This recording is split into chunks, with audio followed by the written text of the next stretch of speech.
So far, we've looked at gas laws that involve keeping the number of moles the same. We have Charles' law, which relates temperature and volume. We have Amundsen's law, which relates temperature and pressure. And we have Boyle's law, which relates pressure and volume. But in all of those cases, and even the combined gas law, which puts all of them together, still requires that moles remain constant. Now it's time to take a look at what happens when moles are adjustable, when moles can change. And we have two gas laws that account for that. The first one is called Avogadro's principle, and it's just a relationship between moles and volume. And then we have the most powerful law of all, the ideal gas law that allows everything to change. Avogadro's principle simply states this: when measured at the same temperature and pressure, so as long as the pressure and the temperature are not changing, equal volumes of gases contain equal numbers of moles. Another way of stating this same law is that volume is directly proportional to number of moles, and it doesn't matter which gas you're talking about.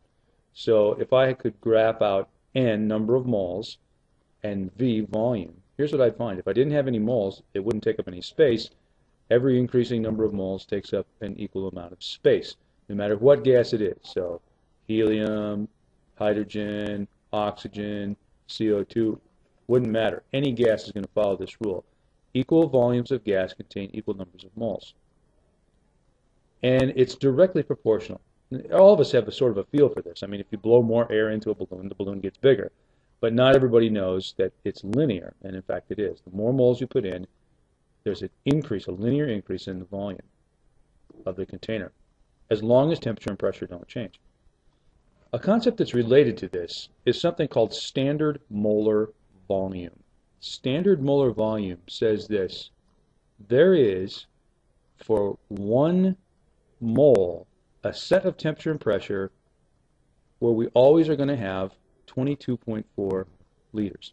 And those conditions are called STP, which is short for standard temperature and pressure.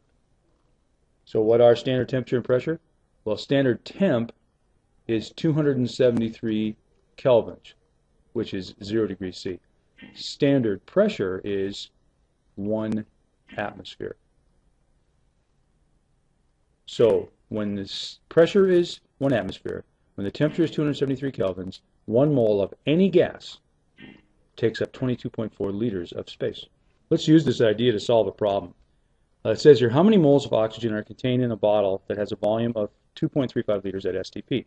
Well, at STP, here's what we know. 22.4 liters is the space taken up by 1 mole of any gas. So we can use this as a proportion, but I'm going to do it by dimensional analysis. Starting out with 2.35 liters, I want to use my conversion factor of standard molar volume to find out how many moles.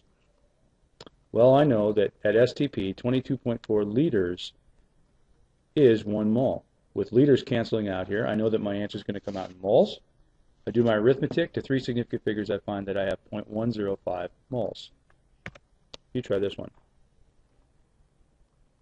Well, the question here is asking what volume is occupied by 10.5 moles at STP. So I'm going to start out by writing 10.5 moles.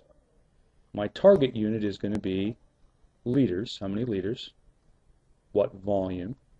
Volume is liters. So here's what I know. 1 mole at STP takes up 22.4 liters. So now that I've gotten the moles to cancel out, I know that my answer will come out in liters, and it will be correct. Should have 3 significant figures, and the answer is 235 liters.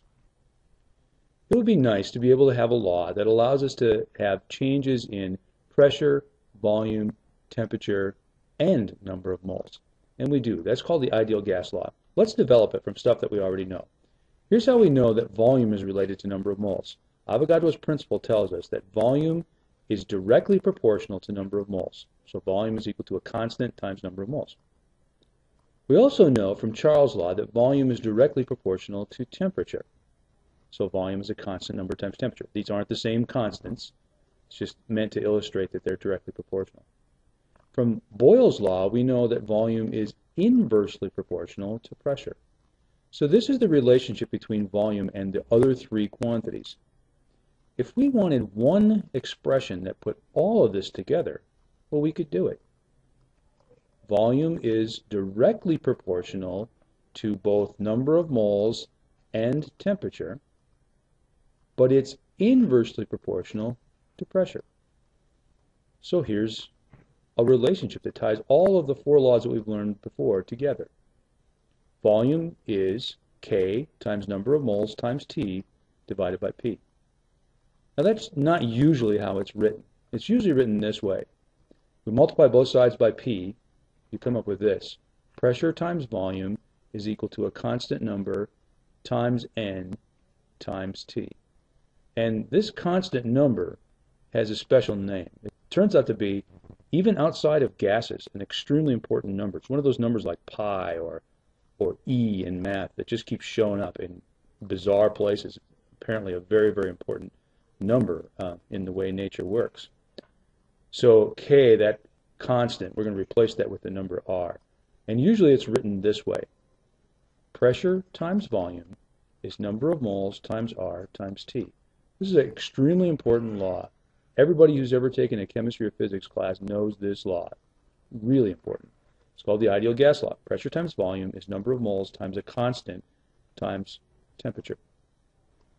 Now, what's that constant? It'd be important to be able to evaluate that. So let's do that. Starting out with PV equals nRT, we want to find out what R is using stuff that we already know. So first, I'm going to solve this equation for R by dividing both sides by N times T. If I do that, N and T cancel on the right there. And this tells me that R is going to be equal to the product of pressure and volume divided by the product of number of moles times temperature. I can evaluate R. I can get an actual number if I just know what pressure, temperature, volume, and number of moles are at any one condition, because it should work then for everything. Well, how about standard temperature and pressure? I know that standard pressure is 1 atmosphere. Standard volume, standard molar volume is 22.4 liters. But that means 22.4 liters for 1 mole. So for N down here, I'm going to put 1 mole. And standard temperature is 273 kelvins. And it's important to use the Kelvin scale because, remember, that's the one that makes our math easy. Now, as far as units, no units cancel out. So this is going to be a complex unit made up of 4 other units. Liters times atmospheres divided by moles times kelvins. When I do the arithmetic to 3 significant figures, I get 0.0821. This number, very important number, called the universal gas constant, R. That's what R is, and you can use it in all of these gas law calculations. Now, because of these units, liters, atmospheres, moles, and kelvins, all volumes that go into using the ideal gas law in calculations have to be in liters. All pressures have to be in atmospheres, and all temperatures have to be in kelvins when you're doing these kinds of calculations. Well, let's apply the ideal gas law. Here's a problem that says a student allowed some of a gas to flow into a 300 milliliter bulb until the pressure became 685 torrs at 26 degrees C. And the question is, how many moles of gas were in the bulb? Let's solve it. First of all, let's write down some of our data. We know that the pressure is equal to 685 torrs. We know that the volume is 300 milliliters. We know that the temperature is 26 degrees C, and what we want to know is how many moles. That's our unknown. Well, here's our equation that links what we know to what we want to find. It's the ideal gas law. PV is N times R times T. That very important law that we just learned. Here we're trying to find N, so we'll solve the equation for N by dividing both sides by R times T. So N is equal to P times V divided by R times T. Now, before we plug our numbers in, we need to make sure that they're in the correct unit. Pressure isn't. We have 685 torrs here, but when we put it into the ideal gas law, it's got to be in atmospheres. So let's convert down here. Pressure is equal to 685 torrs, but I want it to be in atmospheres. Well, I know that 760 torrs is the equivalent of 1 atmosphere. That's an exact number, so I'll have 3 sig figs in my answer. This is 0.901 atmospheres. So that can go in here. Volume has to be in liters, but it's not. It's in milliliters. So I'll convert that. Our volume is 300 milliliters, but there are 1,000 milliliters in a liter. With milliliters canceled out, I know now that my answer will be right. I should have three significant figures, and it's 0.300 liters. So I can now insert that in the ideal gas law. 0.300 liters. R will always be 0.0821 liter atmospheres per mole Kelvin. That's the universal gas constant that we just learned about. And temperature is also not in the correct unit. It's in Celsius, but it's supposed to be in kelvins. Well, I can convert by taking 26 degrees C and adding 273 to it, and that will give me 299 kelvins. So that number will now go in the temperature spot. Look at what happens to my units. Atmospheres drop out. I have liters top and bottom. And in the denominator, I have kelvins top and bottom, so that'll cancel out. The units that I have left are 1 over moles. 1 over the reciprocal of moles, and that's just moles. When I do my calculation, I'll have three significant figures, and it comes out to 0.0110 moles. Give this one a try on your own. What's the volume it's asking of 2.00 moles of oxygen at 2.5 atmospheres and 25 degrees C? Stop the video, try it yourself. I'll give you an answer in a minute. Here's the information that we're given.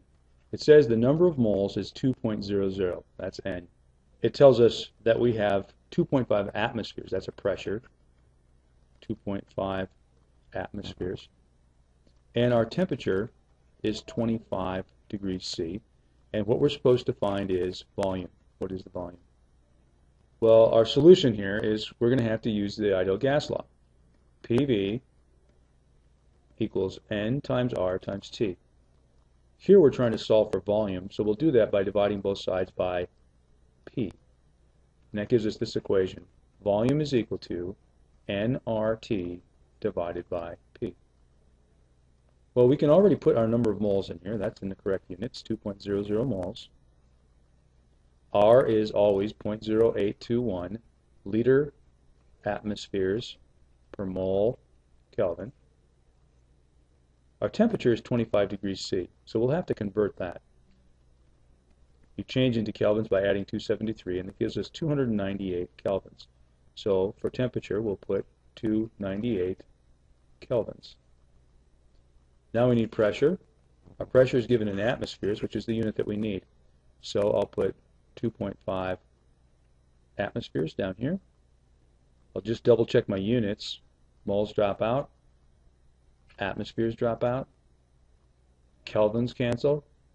And that just leaves me liters. And that's a unit of volume, which is what I'm trying to find. Now I do my arithmetic. I should have two significant figures because that's how many I have in 2.5 atmospheres. And it turns out to be 20 liters.